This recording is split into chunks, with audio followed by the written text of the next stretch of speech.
నమస్కారం వార్తలకు స్వాగతం. ముందుగా ముఖ్యాంశాలు. భాజపా అగ్రనేత మాజీ ఉప ప్రధాని ఎల్కే అద్వానీకి భారతరత్న.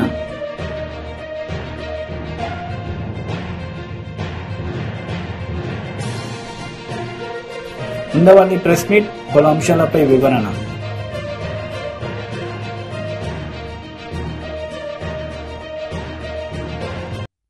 భాజపా అగ్రనేత మాజీ ఉప ప్రధాని ఎల్కే అద్వానీకి కేంద్ర ప్రభుత్వం దేశ అత్యున్నత పౌర పురస్కారం భారతరత్నతో గౌరవించింది. ఆయనకు భారతరత్న ఇస్తున్నట్లు ప్రధాని మోదీ ట్వీట్ చేశారు.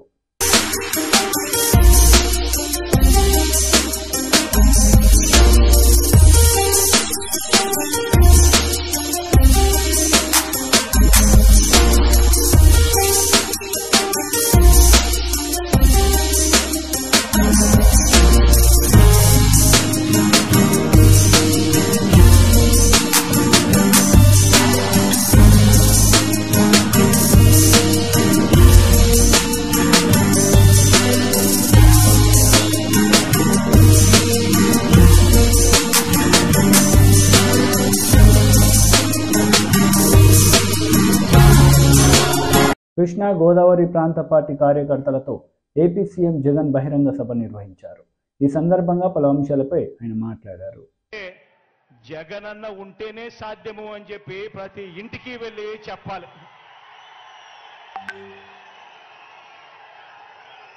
అక్క చెల్లెమ్మలకు అమ్మఒడి, అక్క చెల్లెమ్మలకు అమ్మఒడి, ఆ అక్క చెల్లెమ్మలకు చేయూత, కాపు నేస్తం, ఈబీసీ నేస్తం కొనసాగాలన్నా, సున్నా వడ్డీ అక్క చెల్లెమ్మలకు రావాలన్నా, ఆసరాను తూచా తప్పకుండా చెల్లించిన మీ అన్న ప్రభుత్వమే ఇవన్నీ చేయగలదు అని ప్రతి అక్క చెల్లెమ్మకు కూడా ప్రతి ఇంటికి వెళ్ళి చెప్పండి. వారే ఆ అక్క చెల్లెమ్మలే మన స్టార్ క్యాంపెయినర్లుగా బయటికి రావాలి అని చెప్పండి. వచ్చి ఆ ప్రతి అక్క చెల్లెమ్మ కూడా కనీసం 100 మందికైనా కూడా చెప్పి ఓటు వేయించాలి, మళ్ళీ జగనన్న ప్రభుత్వమే రావాలి అని చెప్పి ప్రతి అక్క చెల్లెమ్మకు చెప్పండి.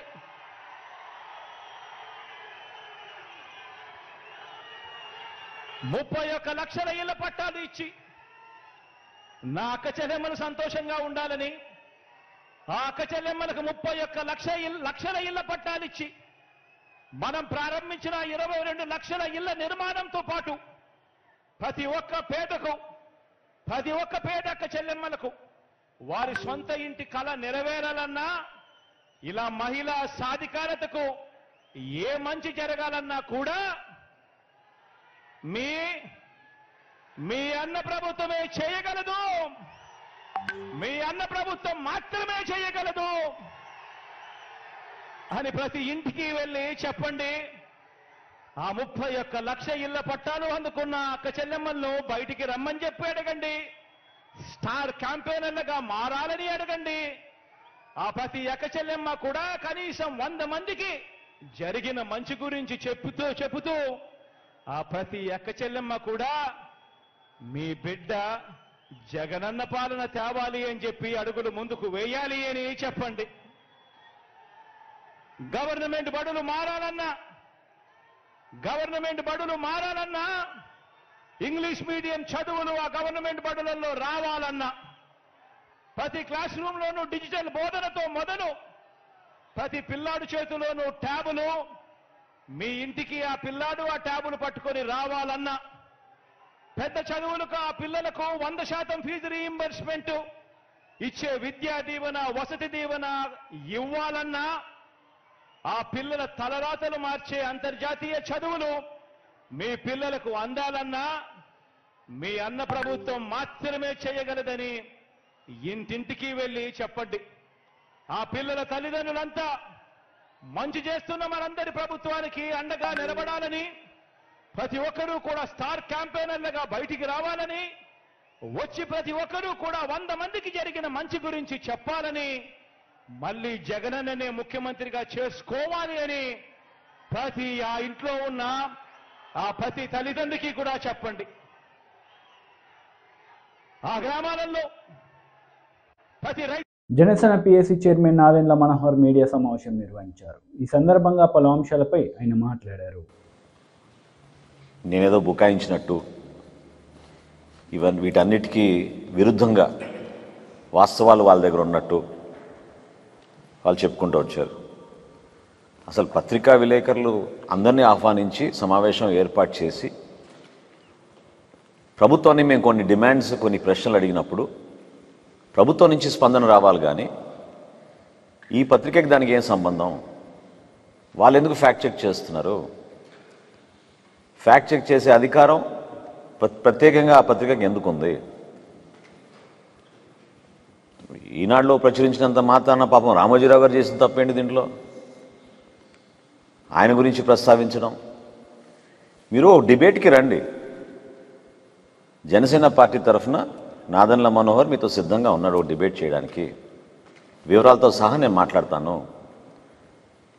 మేము చేసే ప్రయత్నం కూడా గత సంవత్సరం నుంచి మేము ప్రత్యేకంగా ప్రభుత్వంలో జరుగుతున్న పరిపాలన పైన చాలా లోతుగా అధ్యయనం చేసి స్పష్టమైన వివరాలతోటి మేము ఎందుకు చెప్తున్నామంటే, ప్రభుత్వంలో ఉన్న కొంతమంది పెద్దలు పాపం 30 సంవత్సరాలు 28 సంవత్సరాలు ప్రభుత్వంలో వాళ్ళు పనిచేసిన వ్యక్తులు, సీనియర్లు, వాళ్ళందరూ ఈ వ్యవస్థ చూసి భయపడి ఆందోళనతోటి, ఆవేదనతోటి రేపటి రోజున ఏమైపోతుంది మన రాష్ట్రం అనే ఒక బాధతోటి వాళ్ళు సమాచారం కొంతవరకు అందిస్తూ ఉంటే, మేము ప్రభుత్వంలో ఒక మార్పు వస్తుంది, బాధ్యతతోటి వ్యవహరిస్తారు, పరిపాలన ఇప్పుడైనా సక్రమంగా చేస్తారేమో అనేది ఒక ప్రయత్నం జనసేన పార్టీ చేస్తూ వస్తుంది. రాసిన ఆర్టికల్ వెనక నేను గతంలో కూడా చెప్పా,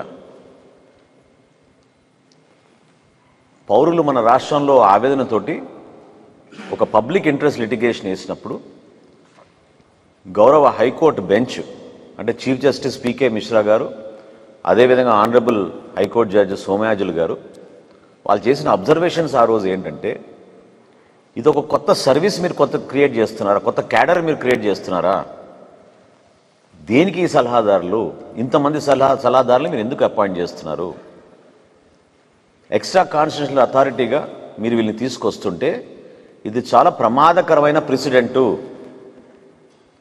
అని చాలా స్పష్టంగా వాళ్ళు అబ్జర్వేషన్స్ చేసినప్పుడు రాష్ట్ర ప్రభుత్వం లిఖితపూర్వకంగా త్వరలోనే ఒక పాలసీ తీసుకొస్తాం, మేము అడ్వైజర్స్ ఇప్పటి నుంచి మేము అపాయింట్ చేయకుండా వివిధ శాఖలకి మంత్రుల కోసమే మేము అడ్వైజర్స్ని అపాయింట్ చేస్తామని వాళ్ళు అఫిడవిట్ ఫైల్ చేశారు. కానీ వీళ్ళు ఎక్కడ దాన్ని పాటించారు చెప్పండి? గత నెలలోనే మీరు చూశారు, కొత్తగా మరి ఇంకొక అడ్వైజర్ని అపాయింట్ చేశారు. ఇదే పత్రికల్లో పనిచేస్తున్న ఒక సీనియర్ విలేకరి మిత్రుడు, అతన్ని మళ్ళీ అడ్వైజర్గా అపాయింట్ చేశారు. మరి ఇది హైకోర్టు ఆర్డర్ని ఉల్లంఘించినట్టు కాదా? హైకోర్టు అబ్జర్వేషన్స్ మీరు అగౌరవపరిచినట్టు కాదా? మీరు వాదించేది ఏంటి? ఎందుకు మీరు ఈరోజు ఎస్టాబ్లిష్ చేయడానికి మీరు చేస్తున్న ప్రయత్నాన్ని మీరు బుకాయింపు అంటారు?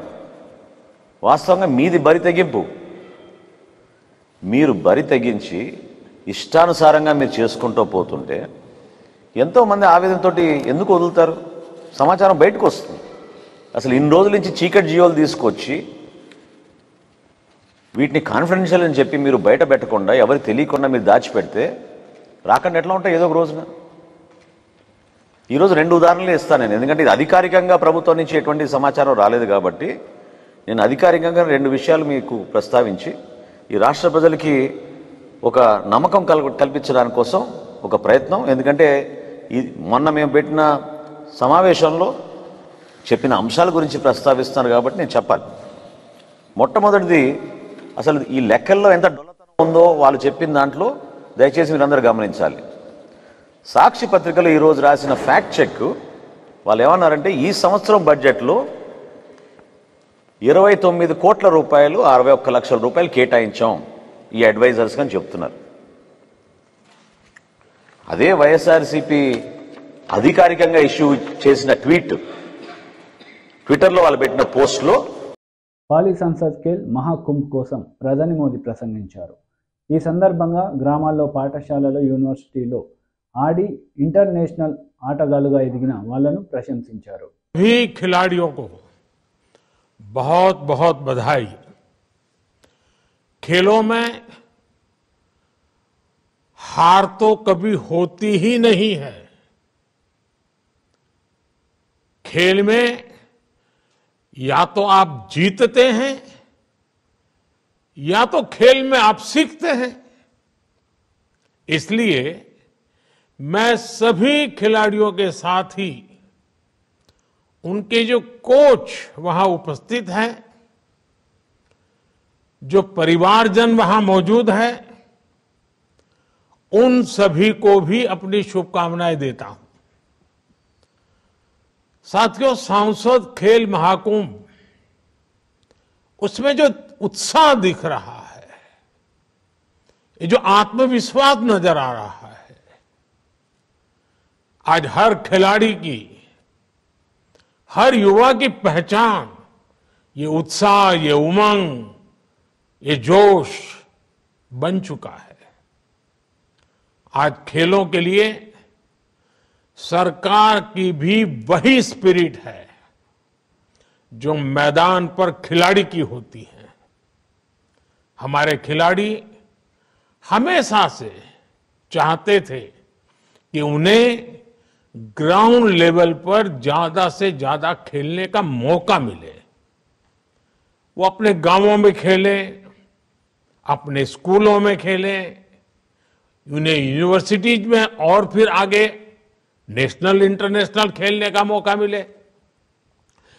खिलाड़ियों की इस भावना को आज भारतीय जनता पार्टी सांसद खेल महाकुंभ से बहुत मदद मिलती है।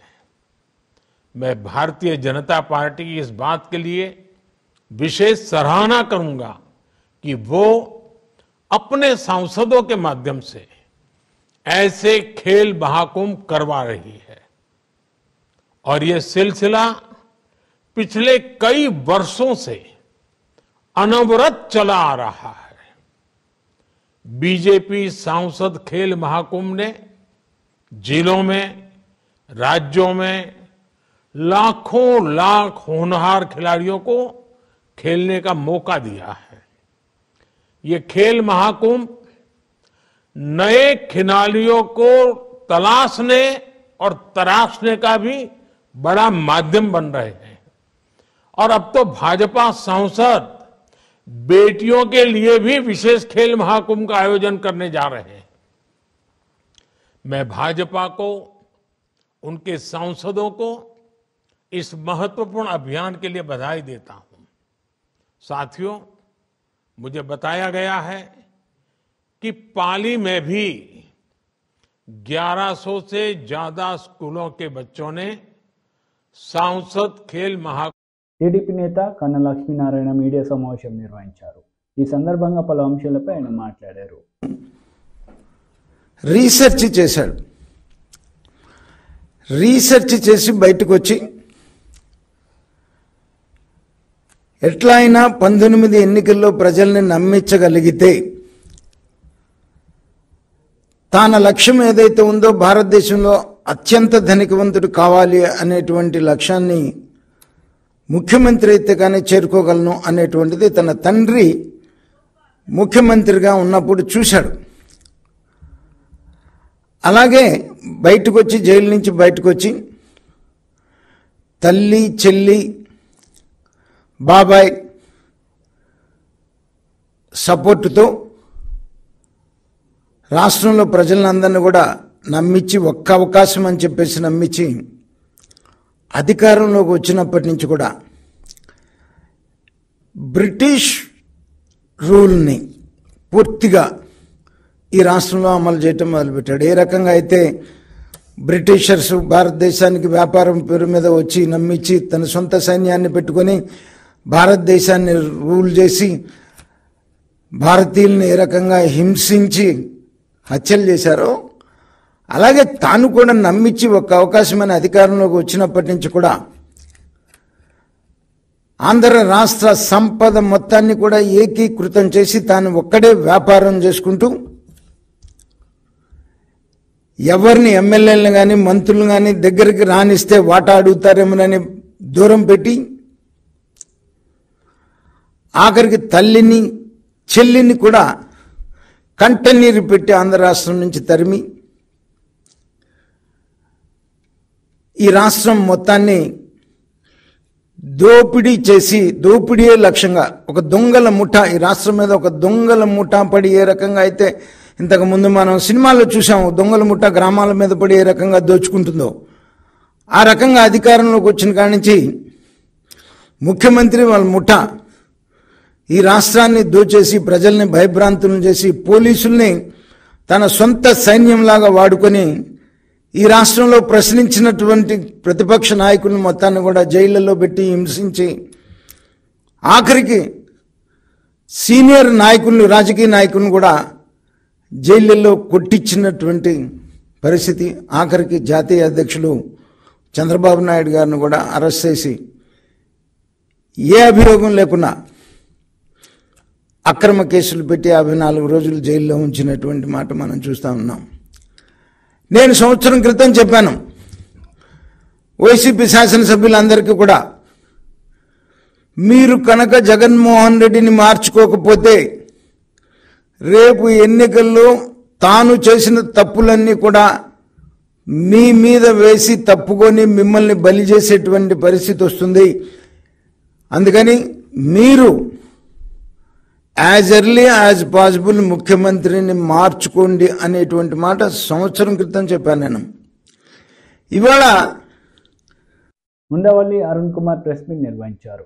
ఈ సందర్భంగా పలు అంశాలపై ఆయన మాట్లాడారు. ఈ ప్రచారాలకు ఏముండదు, దుష్ప్రచారం కూడా అంటే కూడా దుష్ప్రచారాన్ని తక్కువ చేసినట్టు ఉంటుంది. ఇది బూతులు అనమాట. దీన్ని బ్లాస్ఫమీ అంటారు, దైవదూషణ చేసేటువంటి పరిస్థితిలోకి వచ్చారు.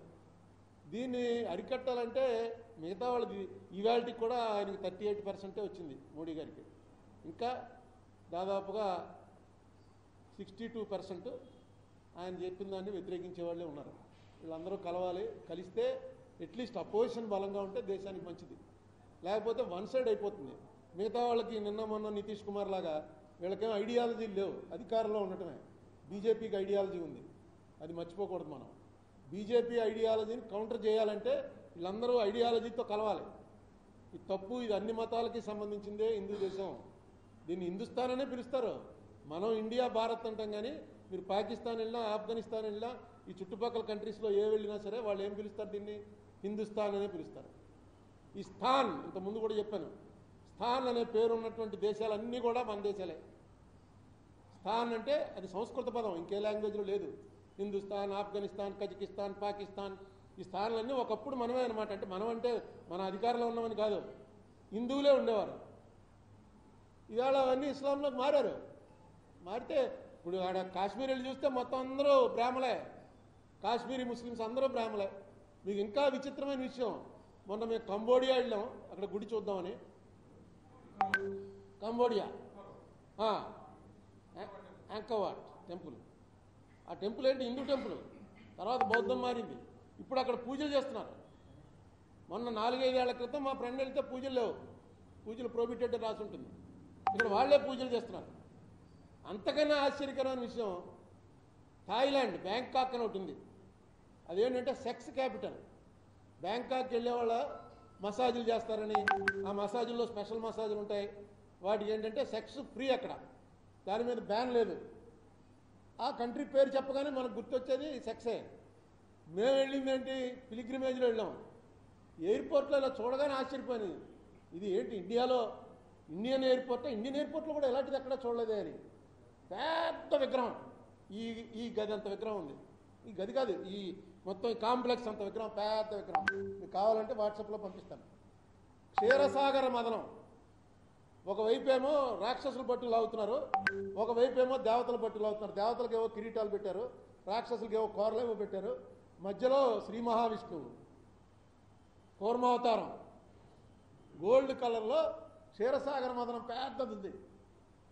ఏంటి అక్కడ ఆ దేశంలో 1% కూడా హిందువులు లేరు. వార్తలు ముగించే ముందు ముఖ్యాంశాలు మరోసారి. భాజపా అగ్రనేత మాజీ ఉప ప్రధాని ఎల్కే అద్వానీకి భారతరత్న.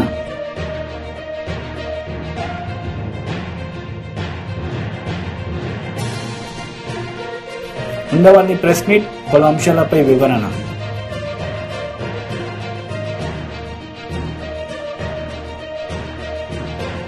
ఈ వార్తలు ఇంతటితో సమాప్తం. తిరిగి ప్రసారమయ్యే వార్తలు మళ్ళీ కలుద్దాం. అంతవరకు సెలవు. నమస్తే.